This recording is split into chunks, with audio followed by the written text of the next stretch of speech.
Žurke za doček nove godine. Odličan povod da se okupi cijelo društvo i u slavlju dočeka novi početak. Ovog puta naš glavni organizator Gudi je odlučio da zaposli i svoje drugare da mu pomognu oko svih priprema. Tako je, nema više toga da se vi izležavate dok ja obavljam sav posao, izjavi Gudi strogo. Pipi, ti si zadužen za hranu. Želim raznovrsne grickalice i praznične poslastice.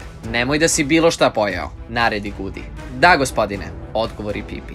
Ćuri, ti si zadužen za dekoraciju. Želim puno ukrasa, svetla i šarenih traka. Da soba izgleda kao zimsko praznično čudo. Razumem, gospodine, uzviknu Ćuri.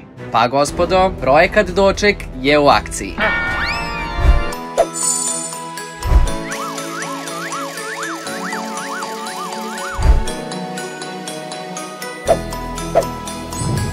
Svaka čast, Ćuri, odlično si okitio sobu, zadovoljno reče Gudi. Nego šta, još je i sve fino. Lampice uvezene iz Azije, sveće iz Grčke, a one trake su pravljene od finog egipatskog papira, objasni Ćuri. A ja sam izneo poslužavnike sa grickalicama, slatkiši su u frižideru, a za sat vremena treba da nam isporuče specijalne novogodišnje pite, pohvalio se Pipi. Odlično, žurka može da počne, uskliknu Gudi. Još 10 minuta do ponoći, izjavi Gudi. Stigle su pite, hoćete li mi pomoći da ih donesemo? Upita Pipi.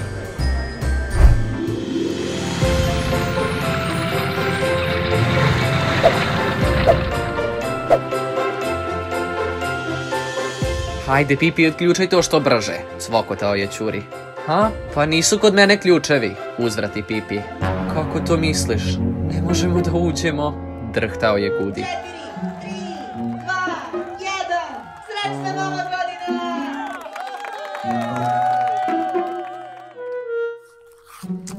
Pa, dobro, bar smo zajedno. Srećna vam nova godina, drugari, reče Ćuri. Ma da, naše prijateljstvo nek nas greje. Srećna nova godina, nasmeje se Gudi. Jao, zaboravio sam da sam ključeve ubacio u levi džep.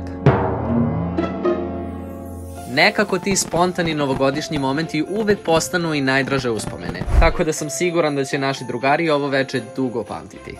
Nadamo se da ćete i vi za doček biti veseli i uz bliske ljude. Pogledajte naše ostale avanture na YouTubeu i zapratite nas na Facebooku, Instagramu i TikToku. Srećnu novu godinu i praznike žele vam Pipi, Gudi i Ćuri. Vidimo se u narednoj godini.